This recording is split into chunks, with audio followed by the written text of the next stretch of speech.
saying that I don't understand why there's nobody wearing masks here, but of course the Markhams had to spoil the fun of that.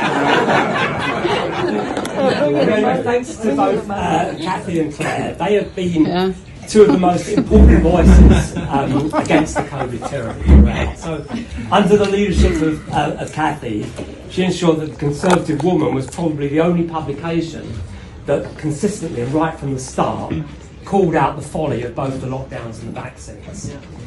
Claire, where are you now? Claire has been the ultimate voice of calm, clinical evidence and reasoning throughout, and everybody appreciates that. She is our real-life Dana Scully. Of course, I mean, I actually only agreed to do this because I said I would wear my pink suit. It's great! It's great! Lucky the tube strike was called off as well last night. The problem is those union activists, I think they get bad press. It's just that 99% of them give the rest a bad name. But seriously though, isn't it amazing to say that this that Robert F. Kennedy Jr.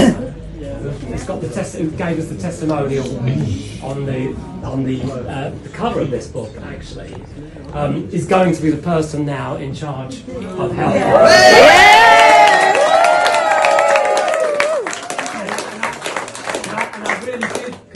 I really did ask him to come, but for some reason he was too busy. So a bit busy, maybe. Yeah. So I mean, the thing is, although the COVID years, I mean, have been a terrible tyranny in many respects, the redeeming aspect of that is that I've actually got to know so many great people through that, including basically so many have been here tonight, and I really thank you for coming. So it's important to remember that it's as recently as just 4 years ago that we were about to go into the second lockdown, and organising a gathering like this was a criminal offence. Yeah. Some people say it's Draw the curtain. Yeah. In fact, even as recently as 2 years ago, criminal in the organised event. even as recently as 2 years ago, Crazy. we would have required vaccine passes and masks. People just are forgetting this. And one of the reasons why Martin and I wrote this book was to provide a historical record of how and why all that nonsense happened, to help ensure that people wouldn't be duped into it again.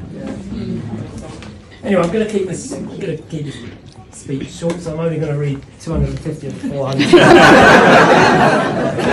No, but seriously, two of the consistent themes of the book concern the way dissenters like us, and by us I don't mean just me and Martin, but so many of the people here, were demonised and cancelled throughout.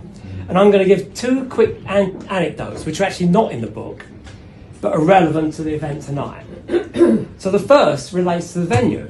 Now this is actually a great venue, I'm very, very happy with it, but the last time that Martin and I had a book launch was for our co-authored book on risk assessment, and that was exactly 1 year before COVID. Now at that time, both Martin and I